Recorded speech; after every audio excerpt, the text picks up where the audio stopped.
So, hello friends. In this video, we are going to talk about the second part of data structure. First part में आपको already explain कर चुका हूँ. जिसने भी उस वीडियो नहीं देखा उसके वो वीडियो का लिंक मैं डिस्क्रिप्शन में डाल दूंगा, वो जाके देख ले. और ये है part 2 of data structure unit 1 intro data structure chapter का नाम है. और हम देखते हैं इसके अंदर आज हम क्या क्या कवर करने वाले हैं. सो देखते हैं कुछ इसकी outlines. First is data types, second is primitive data types, non-primitive data types, and types of data structure, linear data structure, non-linear data structure, and time complexity, and the last is space complexity. So let's see. So देखते हैं अब. First, classification of data structure. There are two types basically: primitive data structure and non-primitive data structure. Primitive में again 4 types हैं इसके. First is integer, second is character, third is floating point, and fourth and the last one is pointers. There are 4 different types of primitive data structure, and another one is non-primitive data structure. Again इसके there are 3 types: arrays, list, and files. And there are 2 types of list. First one is linear list and second one is non-linear list. Then linear list के again 2 types हैं जो हम पढ़ने वाले, stack and cues. और non linear के भी 2 types हैं, graphs and trees.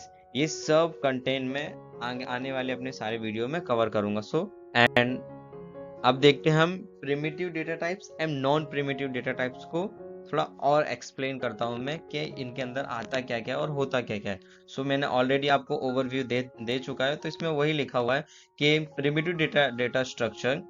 Primitive data structure are basically structures and are directly operated upon by a machine instructions. और इसके जो parts है वही है integers, floats, characters and pointers. This is the examples of again primitive data types. And another one is non-primitive data structure. These are the derived from primitive data structure. यानी ये primitive data structure से derived है. Okay. The non-primitive data structure implies structuring a group of data items. And the example of non-primitive data structure we will see in the previous slide. Again, see the arrays, list, and files. Okay. Now we will discuss about non-primitive data structure. So let's understand what is array. Array की definition दी हुई है. An array is a fixed size sequenced collections of elements of the same data types. ये आप already पढ़ चुके होंगे सी language में. सी या C++ में किसी में भी array की definition होती है. तो नॉन प्रिमिटिव में सेकंड है लिस्ट, उसकी definition है an ordered set containing variables numbers of elements is called as list. Okay, यानी जो नंबर ऑफ वेरिएबल्स है यानी variables number of elements is called a in order form में होना चाहिए, उसे कहते हैं हम एलिमेंट्स को कहते हैं हम उसको list. Okay. And then the file की डेफिनेशन है a file is a collection of logically related information. It can be viewed as a large list of record consisting of various fields. ये उसका example है arrays का, जो हम इस type का हमारा एरे होते हैं जो सीक्वेंशियल फॉर्म में डेटा स्टोर करता है. ओके. और ये टाइप है हमारा लिस्ट का, जो एक ऑर्डर्ड फॉर्म में यानी एक के बाद एक ऑर्डर्ड फॉर्म में जो नंबर्स को एलिमेंट्स को स्टोर करता है. और ये है हमारा टाइप फाइल का. ओके. ये फाइल्स हैं, इसके टाइप्स हैं, इसको इस टाइप से स्टोर किया जा सकता है, जो कि हम आने वाले वीडियो में इसको डिटेल्स में पढ़ेंगे क्या होता है. Let's see what is next slide. Linear and non-linear. Linear data structure. A data structure is said to be a linear if its elements are connected in linear fashion by means of logically or in sequential memory location. Okay, यानी उसके जो elements है वो connected होने चाहिए linear fashion में, like line by line, logically and sequential of memory location. Examples of linear data structure, stack and queues. Stack और queues, इसके लिस्ट में मैंने जो आपको अगेन दो टाइप बताए थे, लीनियर एंड नॉन लीनियर, उसी में है लीनियर, आपने देख लिया। उसके एग्जांपल्स हैं स्टैक एंड क्यूज। ओके, अब हम देखते हैं non linear data structure. Non linear data structure are those data structure in which data items are not arranged in a sequence। यानी नॉन लीनियर डेटा स्ट्रक्चर वो है जिसका जो डेटा है वो मतलब जिसके जो डेटा आइटम्स है वो एक मतलब सीक्वेंशियल फॉर्म में अरेंज नहीं होते हैं। लिखा है not arrange in a sequence. Okay, इसके एग्जांपल है नॉन लीनियर डेटा स्ट्रक्चर के ट्रीज एंड ग्राफ्स। अब हम देखते हैं इसका ट्रीज एंड ग्राफ्स को लाइक प्रेजेंट कैसे करते हैं। ये आपका एग्जांपल है स्टैक का, यानी अगर हम इसमें कुछ पुश कराएंगे या पॉप कराएंगे, अब हम इसको आगे हम अच्छे से डिटेल में पढ़ेंगे कि स्टैक क्या होता है, क्यूज क्या होता है। यानी स्टैक में क्या होता है, जब हम ऊपर से कुछ डेटा, यानी ये फॉलो करता है फर्स्ट इन फर्स्ट आउट। या अगर हम इसमें कुछ डेटा लाइक एक कंटेनर समझ लीजिए कि एक कंटेनर है, उसमें मैंने line by line data fill किया है। अगर मैं कुछ डेटा इसमें फिल करना चाहूंगा तो वो जो लास्ट डेटा है उसी के ऊपर वो डेटा आएगा। अगर मैं इसको फर्स्ट इन करता हूँ तो इसका जो लास्ट एलिमेंट है वो आउट हो जाएगा क्योंकि ये फुल है इसीलिए।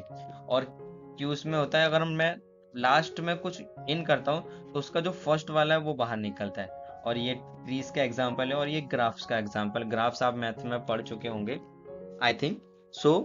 ये ग्राफ का एग्जाम्पल है। अब इसे हम डिटेल में देखेंगे अनदर वीडियो में।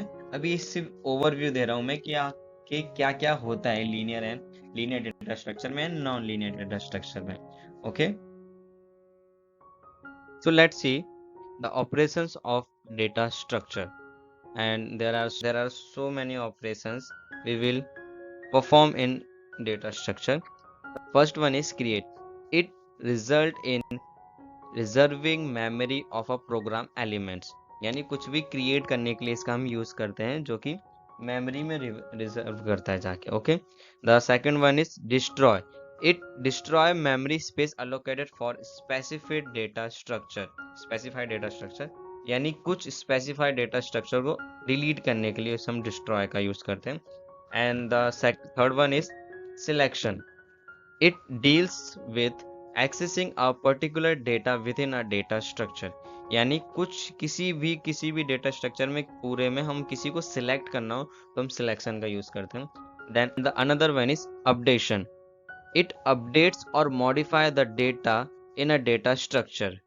Okay, the another one is searching. It finds the presence of desire data items in a list of data items. हम देखते हैं another one, marking. It is a process of combining the data items of two different sorted list into a single sorted list. Another one is splitting. It is a process of partition single list into a multiple list. एक process है जो मतलब partition करता है multiple list में single list. Okay, आता है traversal. It is a process of visiting each and every node of a list in a systematic manner। okay, अब हम देखते हैं, let's see the last slide। time complexity and space complexity analysis of algorithm। sometimes there are more than one way to solve a problem। यानी अक्सर ऐसा होता है कि एक से ज्यादा तरीके होते हैं एक प्रॉब्लम को सॉल्व करने के लिए। We need to learn how to compare the performance of different algorithm and choice the best one to solve a particular problem. यानी हमें कंपेयर करना आना चाहिए कि कौन इस प्रॉब्लम के लिए सबसे बेस्ट वे कौन सा है जिससे हम सॉल्व कर सकते हैं। While analyzing an algorithm, we mostly consider the time complexity and space complexity। यानी जब हम एनालाइज करते हैं एल्गोरिदम को तो हमें time complexity and space complexity को कंसीडर करना पड़ता है। Okay, let's see what is time complexity. Time complexity of an algorithm quantify a amount of time taken by an algorithm to run as a function of a length of the input. यानी time complexity क्या है, जो हमारा program run होता है उस algorithm को run होने में जो टाइम टेकन होता है उसको ही हम, जो टाइम लगता है उसी को हम कहते हैं time complexity. And space complexity, space complexity of an algorithm quantifies the amount of space और memory taken by an algorithm to run as a function of the length of the input। यानी space complexity stands for अपना जो programme है उस वो कितना, उसका जो एल्गोरिदम है कितना कितना स्पेस वो ऑक्यूपाइड कर रहा है उस मेमोरी में। Okay, time and space complexity depends on lots of things like hardware, operating system and processor etcetera. However, we doesn't consider any of these factors while analyzing of algorithm. We will only consider the execution time of an algorithm। यानी हमें सिर्फ execution time को ही consider करना है। Okay, if you like that video, hit the like button, subscribe to my channel and share this video to your friend, and thanks for watching guys।